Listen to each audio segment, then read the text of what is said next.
예, 안녕하십니까. 오늘은 이제 2022년 정치 정세와 노동 정책 과제라는 주제로 같이 공부를 하겠습니다.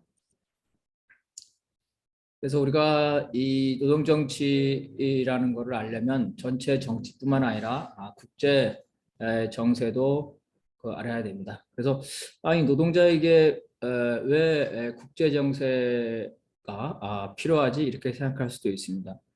그런데 이제 우리가 보게 되면 최근에 이제 사드 배치에 따른 그 한중미 갈등으로 인해서 이제 롯데 쇼핑 노동자들이 이제 직접적인 타격을 받았죠. 그리고 관광업에 종사하는 이런 분들도 많이 타격을 받았고, 또 이제 미국이 이 공장 산업을 갖다가 유치하기 위해서 이 삼성이라든지 아니면 현대자동차라 이런 데 압력을 넣습니다.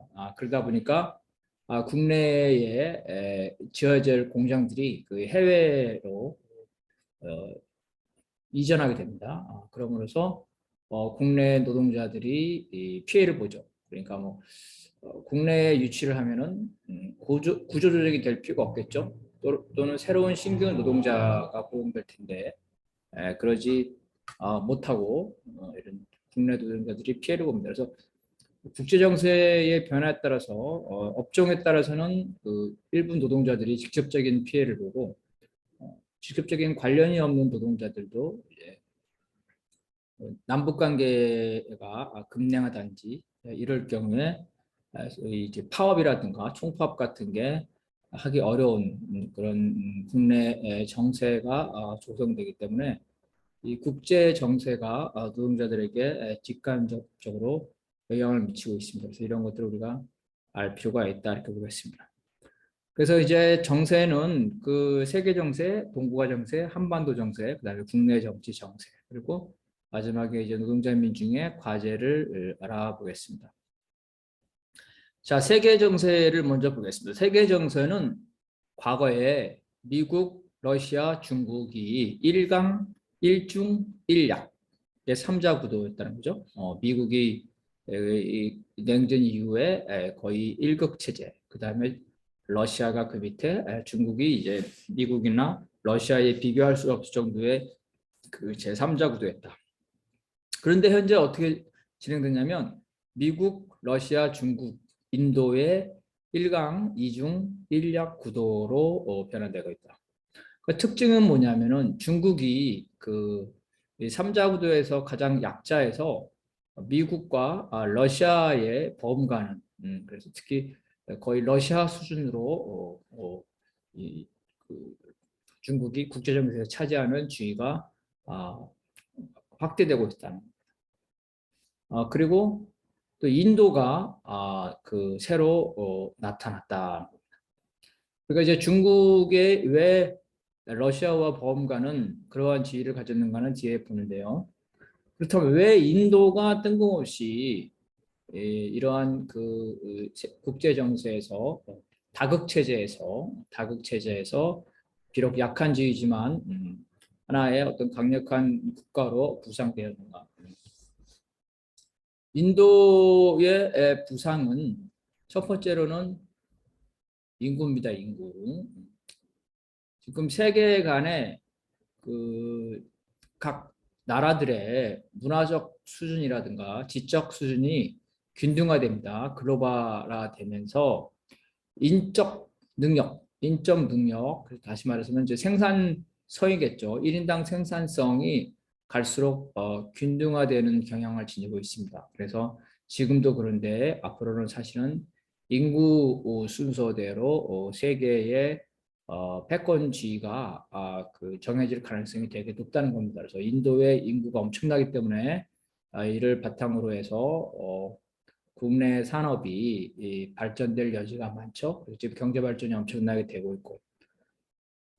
두 번째는 서방에서 미국이 러시아와 중국, 특히 중국을 견제할 세력으로서 인도를 전략적인 파트너로 삼아서 인도를 육성시키고 있다는 겁니다.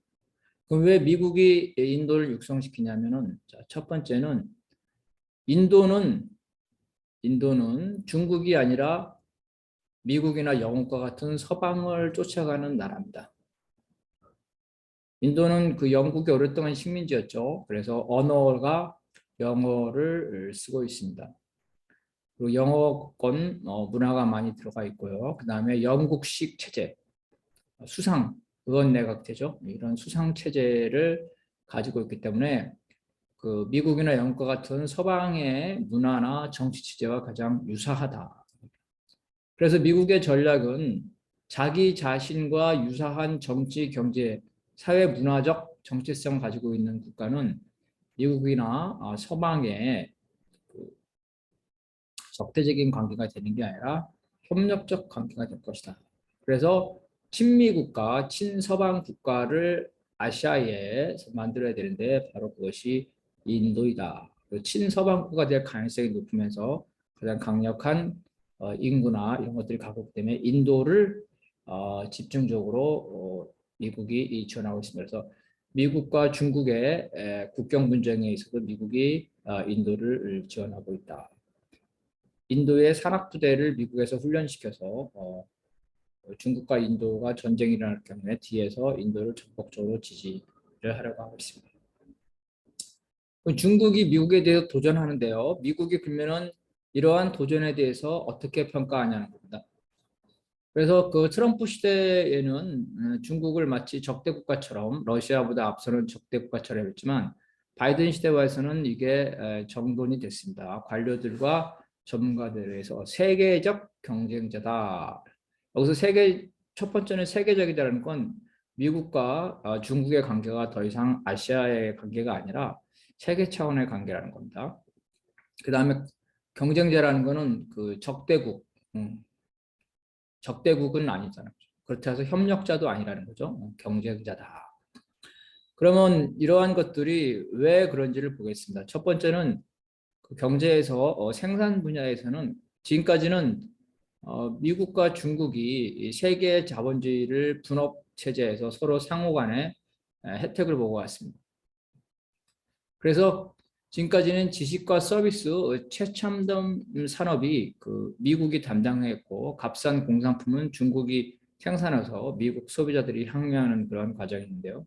중국이 이제는 이러한 미국이 담당했던 지식과 서비스 최첨단 산업에 대해서 도전하고 있습니다. 미국이 이거에 대해서 최대한 방어를 하려고 하고 그러한 방어 과정에서 나타나는 게 무역 분쟁입니다. 특히 무역 분쟁 중에서는 이제 산업 스파이에 관한 분쟁이 많죠. 그러니까 첨단 산업을 지키기 위해서 미국이 산업 스파이 문제를 본격적으로 드러내고 있는 겁니다.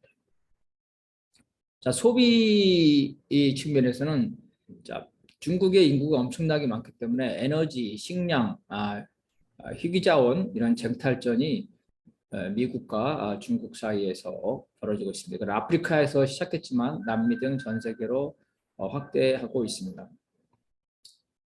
지금도 그 고급 참치를 중국이 많이 소비한다 그러죠. 중국의 인구가 14억이라면 예를 들어서 그 중에 10%만 하더라도 1억 4천입니다. 일본 인구와 비슷하게 됩니다.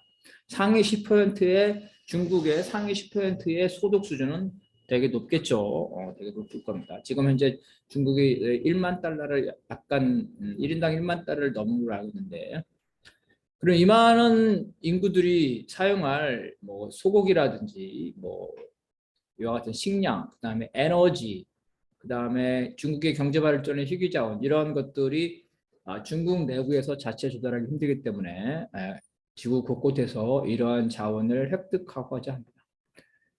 이러한 것들은 바로 이제 자원의 가격이 상승하거나 자원을 다른 나라들이 활용하기 어렵게 되죠. 특히 이제 서방 국가가 이런 문제가 많이 생기겠죠. 그래서 이러한 정찰전으로 해서 미국과 중국과 서방의 갈등이 높아지고 있다.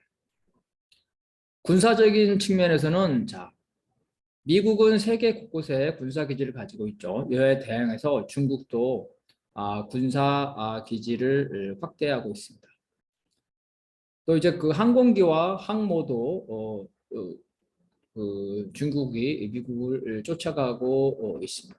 최근에는 이제 극초음속 미사일을 발사해서 이번으로 인해서는 중국이 미국을 추월하고 있습니다. 이런 면에서 미국은 안보적인 측면에서도 이제 중국을 경시할 수 없는 그런 상황이 되고 있습니다.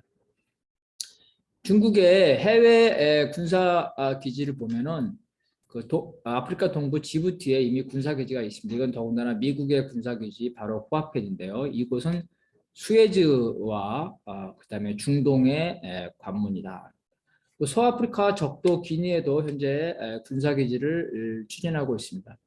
탄자니아, 파키스탄, 캄보디아 이와 같은 곳곳의 나라도 군사 기지를 추진하고 있고요. 자, 중국은 민간의 해외 기지도 문제가 되죠. 왜냐하면 중국의 특성상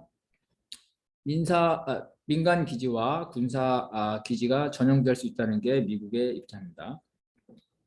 이미 호주의 다윈항을 99년간 임대했고요. 또 호주의 뉴캐슬항을 50% 지분을 인수했습니다. 호주는 지금 비상입니다. 중국과 미국 사이에서 비상입니다. 결국은 호주는 미국의 편에 섰죠. 호주와 중국의 관계도 지금 악화되고 있습니다.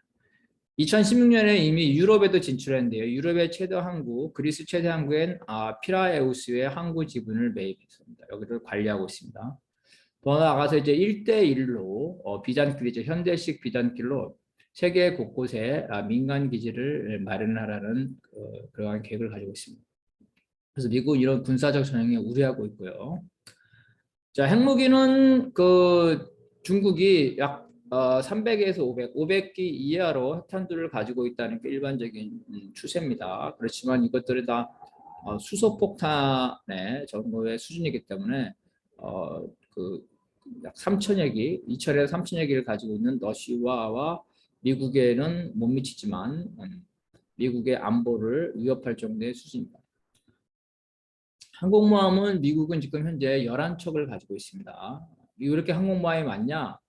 미국은 왼쪽으로 오른쪽으로 각각 대서양 태평양을 가지고 있기 때문에 대서양 태평양을 지배하려고 합니다. 그리고 미국은 군사사령부를 세 개를 쪼개가지고 세 개를 남부, 서부 뭐 이런 식으로 쪼개가지고 세계에 한 10개 정도의 사령부를 가지고 있습니다. 이 사령부마다 항공모함을 배치하고 있는 거죠. 소련 시대는 항공모함이 좀 몇 대 있었지만 러시아의 현재는 한 대밖에 없습니다. 중국은 현재 2척이죠. 근데 중국이 2035년까지 핵 항공모함을 4척을 추가하기로 했다. 단순한 군함에 있어서는 최근의 평가에 의하면은 중국이 군함을 마치 공장에서 찍어내듯이 하고 있기 때문에 군함의 수에서 단순한 양적 수에서는 미국을 추월했다는 평가입니다. 소련이 과거에 스푸트니크라는 인공위성을 미국에 앞서 발사했는데요. 이럴 때 미국이 엄청난 충격을 받았습니다. 그러니까 첨단 무기, 과학 기술은 소련한테 앞섰다고 했는데 이것이 뒤섰다는, 역전됐다는 그런 공포를 줬는데요. 또 미사일 갭이라는 것도 마찬가지입니다. 소련에 대해서 미사일 기술이 앞섰다는 이러한 자부심을 가지고 있는데 그것들이 이제 이번에 극초음속 미사일 기술을 중국에 추월당함으로써 이러한 것들이 거의 범가는 충격을 주고 있다는 겁니다. 그래서 이제 미국은 중국과 러시아에 대해서 자기의 어떤 정책을 관철하려는데요. 그래서 바이든 정부에서는 이 대러 정책을 과거의 정책을 복습 정돈을 하고 이제 자기 자신들의 정책을 세워서 이들과 외교 협상을 하고 있습니다. 그래서 11월 16일에 미중 정상회담을 했고요. 미국의 입장은 기본적으로 기후 분야와 같은 부분에서는 협력을 한다. 그리고 무역과 같은 부분에서는 경쟁을 한다. 정치적 주로 대만과 인권 문제에 대해서는 중국과 갈등 관계를 이룬다. 이것들이 이러한 방식으로 약 3가지 형태를 복합적으로 하는 게 미국의 전략이다. 그래서 글로벌 컴페티터, 세계적 차원의 경쟁자라는 게 바로 이런 걸 말하고 있습니다. 12월 7일에는 이제 러시아와 정상회담을 했는데요. 러시아와의 관계는 이제 안보적인 측면에서는 중거리 미사일, 중거리 핵 미사일 해방 문제입니다. 미국이 일방적으로 이거를 깼는데요. 그 이유는 일단 중거리 미사일을 미국과 소련, 미국과 러시아가 상호 개발 금지, 배치 금지를 한 이유는 중거리 미사일은 너무 짧은 거리이기 때문에 유격하기에 시간이 너무 짧습니다. 그래서 안보적인 문제가 심화되기 때문에 아예 우리는 쌍방간에 중거리 미사일을 하지 말자 이렇게 했는데 중국은 이 협약의 당사자가 아니기 때문에 최근 중거리 미사일을 개발하고 배치하고 있습니다. 그래서 러시아가 미국이 이에 대해서 이제 안보 위험을 느끼고 물론 러시아도 느끼겠죠. 그래서 중국을 바로 이 중거리 미사일 협약 체계에 집어넣고 싶어하기 때문에 기존에 미국과 러시아의 중거리 미사일 협약을 미국이 일방적으로 파기한 겁니다. 이것들이 이제 협상이 지연되고 있고요. 그 다음에 이제 미국과 러시아가 지금 충돌하는 게 두 가지입니다. 하나는 러시아는 그 유럽의 나토죠. 나토에 영향력을 미치려고 하고 있죠. 나토에. 어떻게? 천연가스. 이미 독일 같은 데는 러시아의 천연가스 의존도가 높기 때문에 러시아에 대한 정책에 있어서 그 강경책을 쓰지 못합니다. 오히려 미국과 러시아 사이에 중재하려고 하는데요. 러시아가 바로 이러한 가스관을 통해서 경제적인 지배를 유럽, 나토에 미침으로써 자기 자신의 영향력을 확대하려고 하고 미국은 이거를 차단을 하려고 하고 있습니다.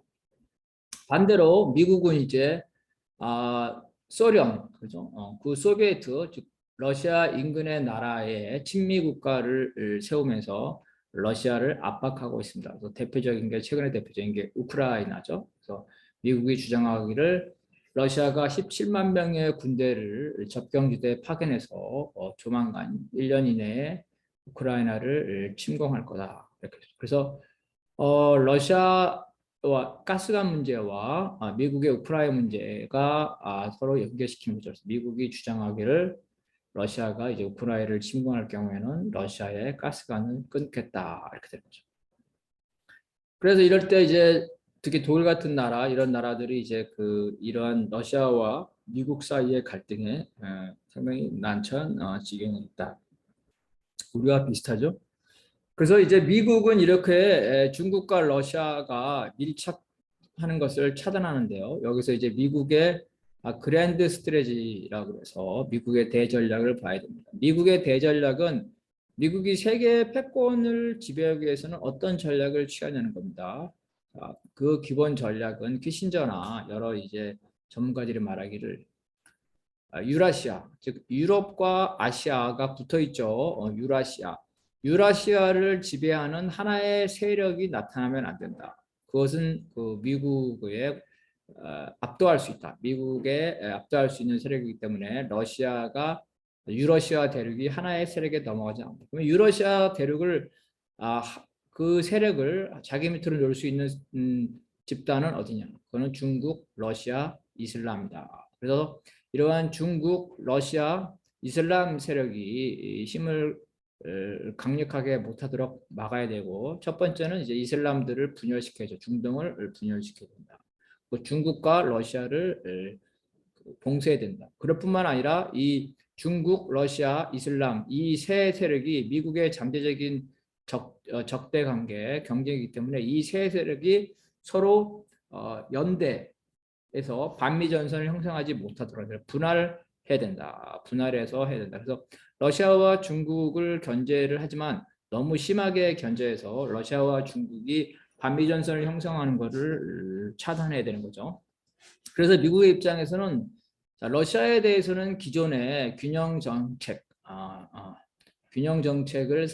하는 겁니다. 러시아의 관계를 일부러 악화시키려고 하지 않는다. 그래서 예를 들어서 러시아가 우크라이나를 침공하더라도 미국의 입장에서는 이거를 군사적 대응을 하기는 되게 어렵다.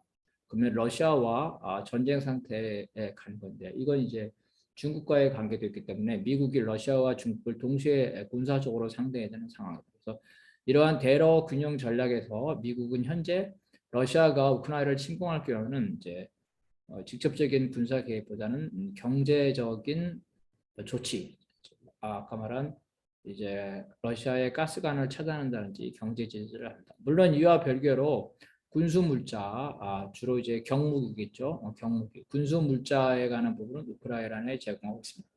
반대로 중국에 대해서는 강력한 롤벨 정책, 강력한 압박 정책을 하는 겁니다. 그래서 어, 대만 문제라든지 그다음에 남중국해 문제에 있어서 중국과 직접 군사적으로 갈등 관계도 불사하겠다. 전쟁은 아니지만 군사적 긴장 관계죠. 그래서 어, 이걸 이제 항해의 자유라고 그러는데요. 프리덤 오브 내비게이션에서 항해의 자유라 해서 미국의 군함이라든가 항공기를 남중국해라든지 대만 인근에 출동시키면서 중국을 군사적으로 직접 압박하고 있는. 그래서 러시아보다는 훨씬 더 강한 압박 정책을 쓰고 있습니다.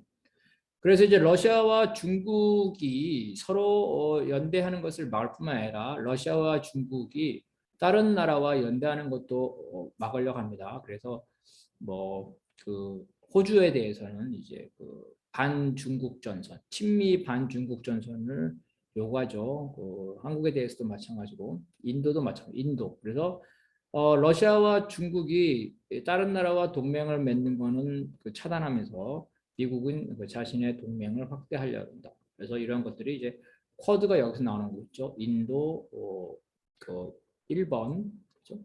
호주, 미국 거기에 이제 한국까지 얹히려는 그래서 친미 동맹을 확대하고 있다. 그래서 미국은 이 분쟁에 적극적으로 지금 개입하고 있죠. 그래서 마치 중국이 타이완을 침략할 것이다 이런 식의 이제 위기를 고조시키면서 타이완에 대해서 군사적으로 지원을 확대를 하고 그럼으로써 이제 중국이 이 타이완 문제에 빨려 들어와서 어떤 군사적인 부분에 국력을 소모시킴으로써 경제적 발전을 최대한 지연시키려는 것들 이런 것들입니다. 그래서 적절한 수준에 있어 핵무기를 가지고 있는 중국과 러시아와 전쟁을 할 수는 없지만 가벼운 충돌까지는 불사하는 특히 이제 중국과는 가벼운 충돌까지는 불사하는 그러한 군사 긴장을 일부러 조정하고 유지하고 있다.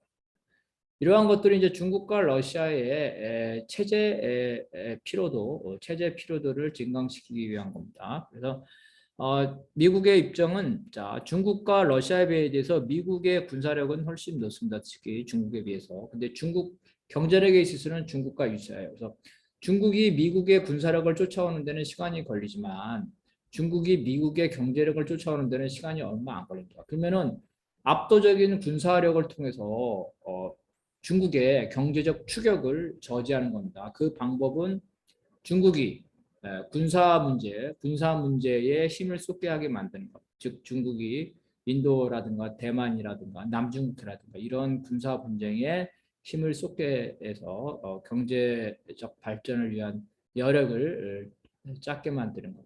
그리고 이제 각종 뭐 인권 문제나 홍콩 문제나 이런 것들 체제 피로도를 높게 하는 겁니다. 그래서 중국이 세계 경제 강국으로 즉 경제적 리더십, 경제적인 지도국으로 성장을 하는 걸 막는데 중국 리스크 주로 이제 안보 문제에 관한 거죠. 중국 리스크를 심화시킨다. 즉 중국을 믿다가는 중국이 위기에 빠질 경우에 그럴 경우에 손해를 보다. 예를 들어서 중국 위안하다, 중국 화폐다 그러면은 국제 정치, 군사 문제가 도래되면 중국 위안에 대한 가치가 하락하겠죠. 이런 것들이 이제 중국 리스크입니다. 그래서 사드 배치다 이러죠. 이런 것도 다 중국 리스크를 악화시키다. 중국의 경제적 신뢰도를 약화시키는 방법으로서 군사적 불안을 조장하는 게 미국의 전략이라는 겁니다. 그래서 이러한 미국의 전략에 따라서 진행되고 있는 게 바로 이제 최근에 베이징 올림픽을 외교적으로 보이콧한다. 그러니까 선수단은 파견하지만 국가의 사절단은 파견하지 않음으로써 중국을 외교적으로 고립시키겠다는 거죠. 그 다음에 이제 민주주의 정상회의가 12월 9일부터 있었는데 민주주의 정상 회의는 그 110여 개의 국가들을 온라인이죠. 온라인 화상 회의를 통해서 초청을 해서 하는 겁니다. 그래서 이거 하는 이유는 뭐냐면 세계를 과거에는 공산주의 국가와 반공 국가로 나눠서 미국이 그 반공 국가의 지도적 지위를 누려왔는데요. 이제는 세계를 민주주의 국가와 비민 독재 국가로 나눠서 미국이 바로 민주주의 국가의 지도적 위치에 승으로서 중국이라든가 러시아라든가 북과 같은 나라들을 이제 독재 국가로 규정 지으면서 이들을 외교적으로 고립시키기 위한 목표, 이런 것들이 이제 민주주의 정상회의입니다. 그래서 이것은 이제 가치 인프라 구축이라고 볼 수 있는 가치 인프라. 자, 인프라는 사회 간접 시설인데요. 자, 중국이 하는 게 1대1로가 각 나라의 그 철도라든지 도로라든지 이런 사회 간접 시설을 지원하면서 엄청난 위안화를 이제 제공을 하죠. 그러면서 중국이 이 경제적 지배, 차관을 통해서 상대방의 경제 정책, 정치 정책에 영향을 미치는 이러한 차관 정치, 차관 제국지라고 할 수도 있죠. 이런 것들을 하고 있는데 미국은 이에 대항해서 1대1로에 대항해서 돈으로 하는 거는 어렵기 때문에 미국이 이제 과거처럼 그렇게 돈이 많지가 않죠. 그리고 이제 자본주의국가이기 때문에 일방적으로 돈을 동원하기도 어렵다. 그래서 돈 대신에 자유, 민주주의, 이런 인권이라는 것들을 가치로 삼아서 이러한 가치 인프라, 그러니까 미국식 정치, 경제, 미국식 체제, 정치, 경제, 사회 체제, 문화 체제를 전 세계에 확충시키기 위해서 민주주의 정상회의를 하는 겁니다. 1대1로에 대응하는 이제 그 가치 인프라라고 볼 수가 있겠습니다. 그래서 미국식의 1대1로다. 이렇게 볼 수 있습니다. 네. 여기까지 일단 세계 정세는 여기까지 하겠습니다.